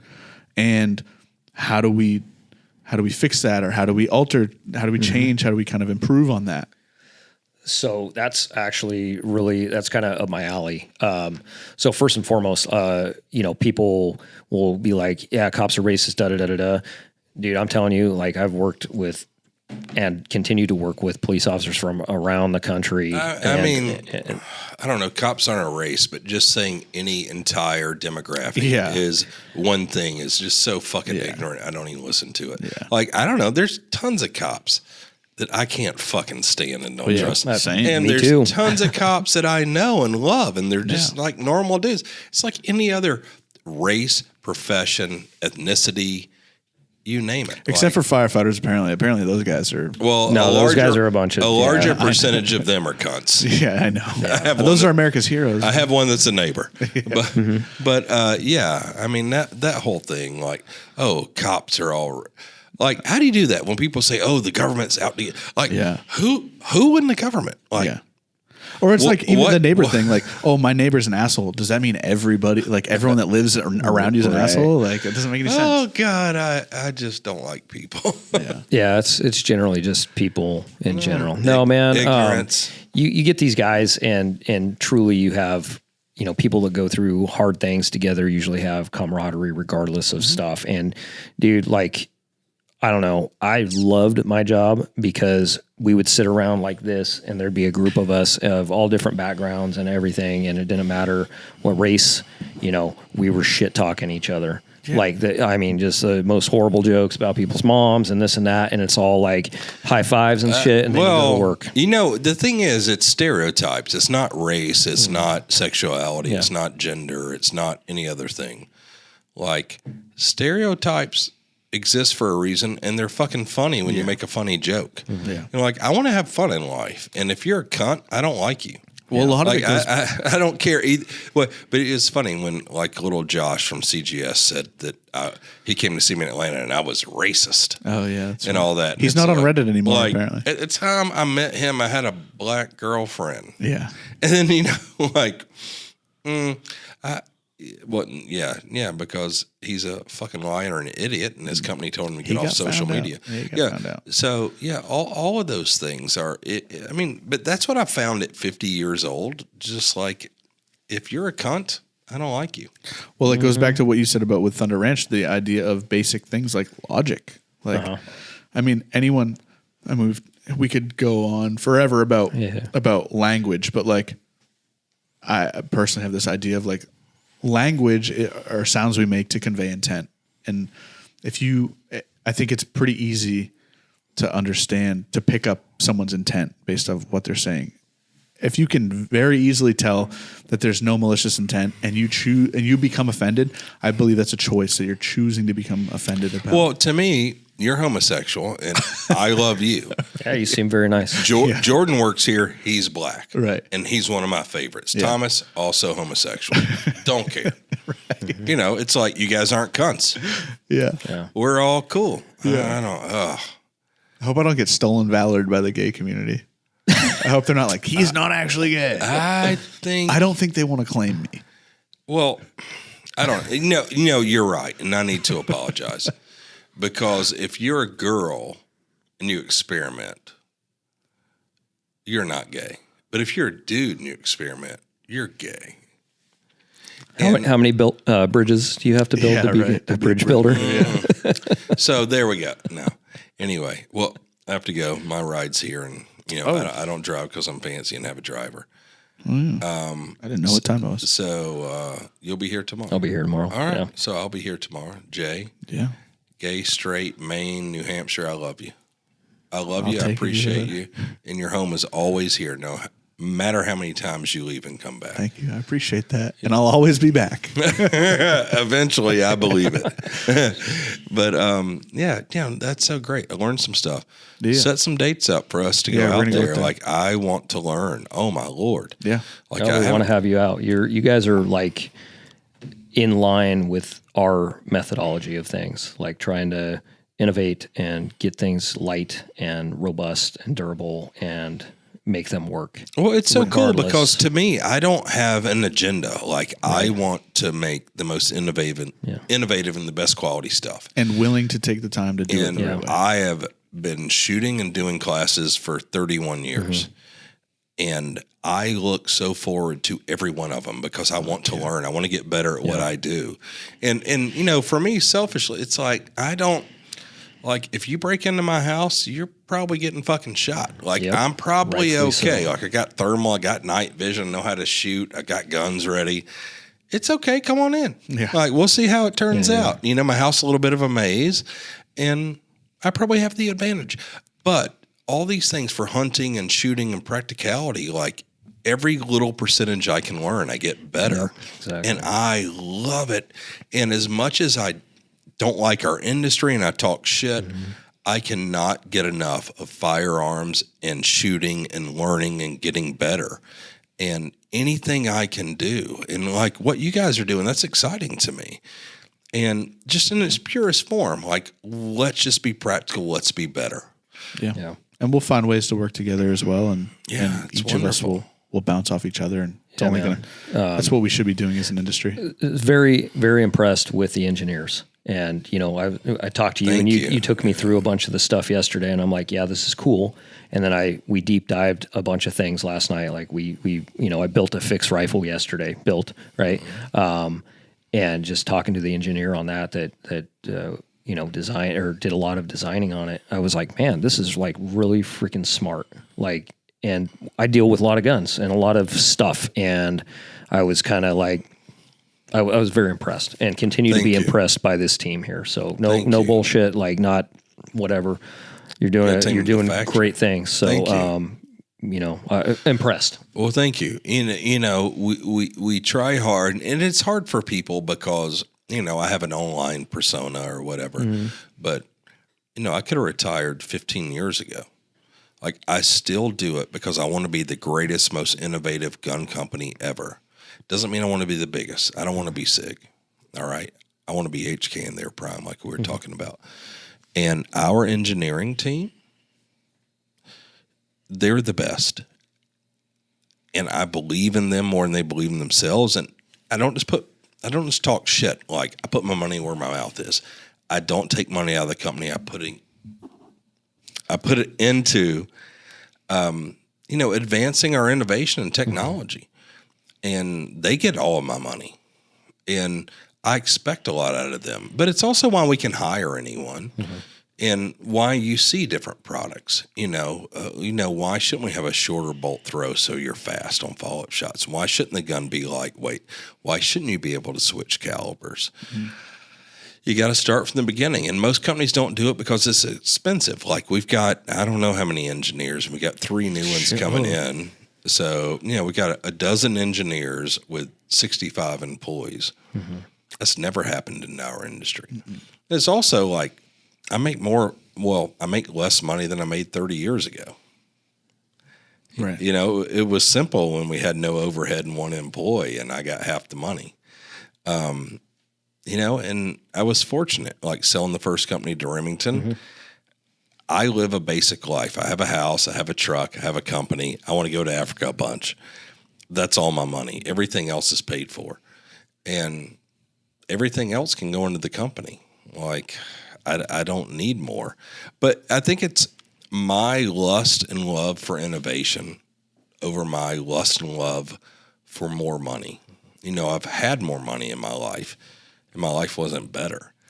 You also have a company filled with people who agree with you or like want the company. Yeah, to y'all advance. drink the Kool-Aid. Yeah, I it's mean, not like a lot of us worked at a bigger company, SIG, and it's Yeah. like, yeah, maybe this maybe project more than half. right, and it's like maybe this project we believe in, or maybe this project we believe. But as a whole, it's a paycheck. It's a place that we come into work and it's like, yeah, we're doing something. But here, everyone wants to do the next thing. Everyone believes in the product. I mean, there's that. And you don't get it without my leadership and me believing in the product and me believing in those engineers even more than they believe in themselves.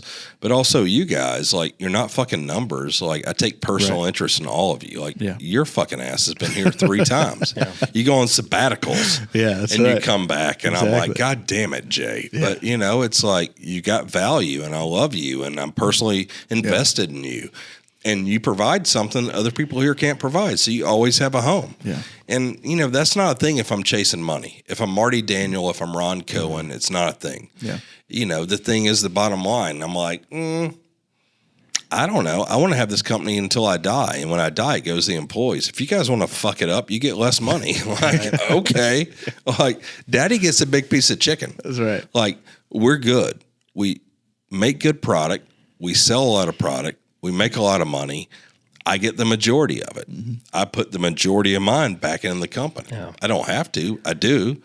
But if you guys want to be shitheads, you get less money. Yeah. I don't know what it.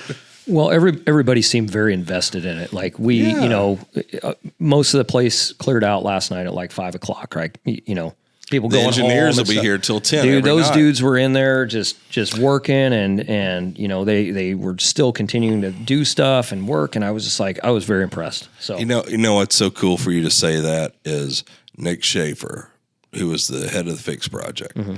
For 2 years, he turned his raise down and gave it to the guys under him. That's great leadership, man. It's the best.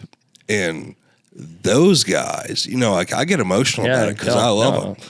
And it's like, that's what I want for our company. Mm-hmm. And you can't buy that. It's like, I can't convince Nick to do that. And I would never ask him to. Mm-hmm. Like this last year, I had to force him to take a raise. Yeah. 3rd year in a row, he's going to do it again. But it's like, Nick, we're doing well. You're doing well. Your dudes are doing well. You're growing in your position. You're going to take this money. And if you don't want it, give it to charity. Yeah. Like, that's fine.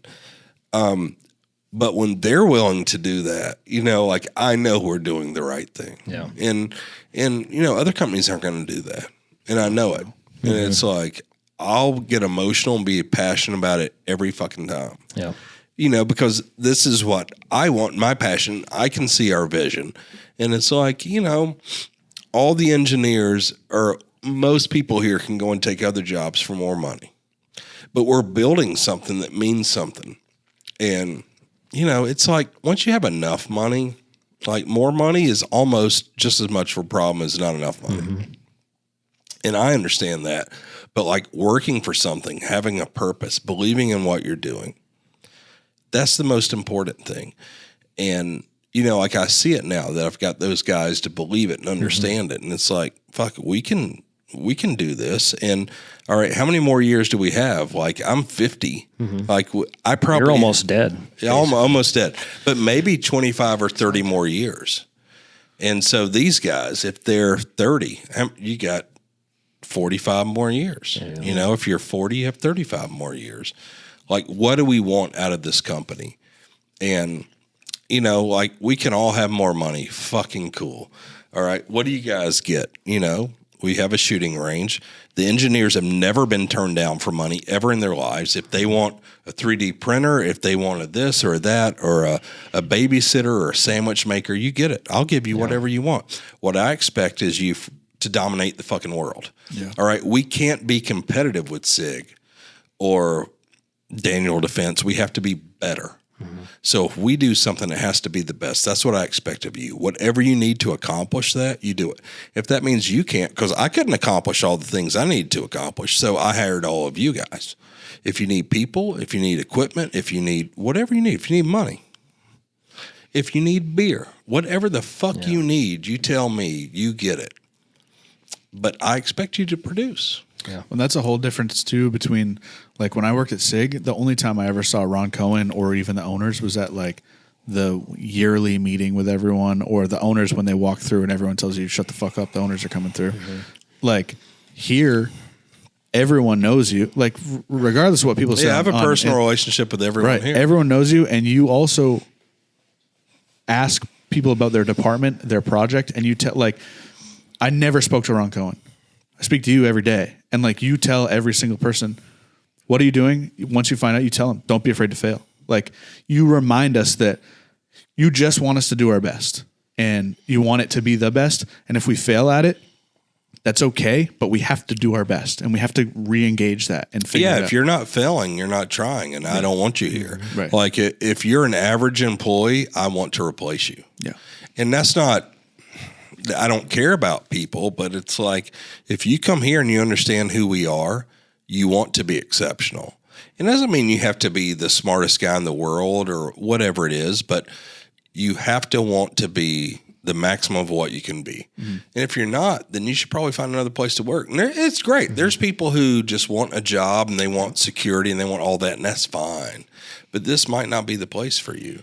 Like, I am going to accept you failing. I'm not going to accept you not trying your best.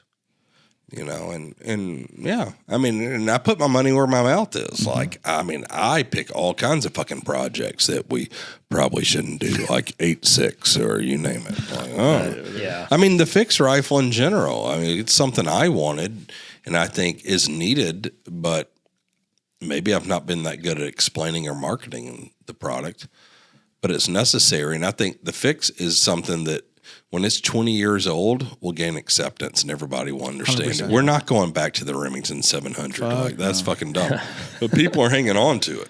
Yeah, dude, we had this conversation at lunch about the 700, and it's it was good for its time, I guess, and it needs to, especially in my camp, like as professional end users, it needs to probably go away because I've seen it fail many, many, many times, and it's done a good job. The for a long trigger time. is shit. The extractor is shit. I mean, listen, it was great for what it was, and I'm not trying to talk shit about somebody 70 years ago. Right. Yeah. But here we are now. Same with M-Lock. It was good for when we had it. Dude. Yeah. Q-Cert's better. I mean, he's all in on Q-Cert I'm now. like, sign me up. I mean, if we show you Q-Cert and you don't believe in it, you're stupid. Yeah. I mean, I'll say that. 100%. Like, it's a thing. I've been saying it for a long time that I think that M-Lock and Pick Rail are the two worst innovations ever for gun stuff. They're great. Don't get me wrong. People are going to lose their mind. Probably should have had a much shorter lifespan. I see people mount all kinds of shit to it incorrectly and it fails. That's why. The problem with the gun industry is you don't get half the investment you could if it weren't guns because it's political. Right. And that fucking sucks. The other part is we're fucking lazy because every 4 years you have an election or there's a school shooting or there's something terrible that happens and guns become a target. It's not, we prescribe every fucking kid antidepressants or whatever the real problems are. We don't fix the real problems. Guns are the problems. It's like, okay, how many kids do pools kill every year? Shitload. Well, yeah, and guns, but it's nonpartisan, so it doesn't matter. It doesn't count. Yeah. But guns are partisan, and that's a shame. I don't know. I don't like getting political. No, but because of that, companies will just say, okay, well, we'll sell what we got when we can, and then we'll but they don't spend money on innovation because it's easy to spend the money on production, and you capitalize on elections or on political events. And I think that's bullshit, and I don't like it. I don't like being political because, there's some parts of me that are kind of liberal, and that's not popular to say in our industry. Right. But there's also the core of me that is really, really, extremely conservative and traditional. And it's like, I'm a grown-ass man. I should take care of me and my own. Yeah. And I don't need the government to help me, and I don't need you to bail me out, and I don't need the cops coming to my fucking house, and I don't need you showing up to things. Yeah. It's like, I'll call you when someone's dead. Right. That's like... When I can't fix it, I'll call you. Yeah. But, people are fucking soft. Yeah. And I think the same way about my company. And I think, I'm in this weird spot with my company. I can get all the investment I want. I can get $10 million tomorrow if I ask for it. No questions asked. If I'm not willing to invest in it and do it, I shouldn't ask for it. And but it's also why I have no debt. And it's also why I have more freedom than Ron Cohen or Marty Daniel or you name them. I can tell everybody to fuck off. Like, I don't need your money. Like, I don't owe anybody anything. And I want to do the best shit. And you should believe in me because we prove it time and time again. And I'm not doing it making you part of the test pool, or you're not an investor, and I'm not, beholden to anyone. I don't have debt. But, you still see people think when you develop something new like Fast Twist or 8-6 or The Fix, people like him and haw about it. Like, It's a flash people in are the pan. sheep, man. Yeah, and I definitely. gotta Yeah, I'm sorry, man. I keep No, dragging that's it out. me. That's not you. Yeah. But anyway, you guys continue. I gotta go, or I'm not gonna have a ride home. Yeah. Yeah, So- we'll wrap it. We're gonna go back. right. We're gonna go out there and we're gonna shoot guns with them. And Yeah, that was a whole, you guys were supposed to be at the ranch this week, and then you brought me here instead. we wanted So- to nurture a long-term relationship and not just be a one-night stand. Well, we'll go when I'm available because That's right. God knows Jay I was won't thinking of make you. it 3 Yeah. days. I'll make No. it. All right. Anyway, Hey, thanks for having thank me you, on, man. thank you, Jay. See you later. See you tomorrow. I'm glad you work here. I guess. Me too.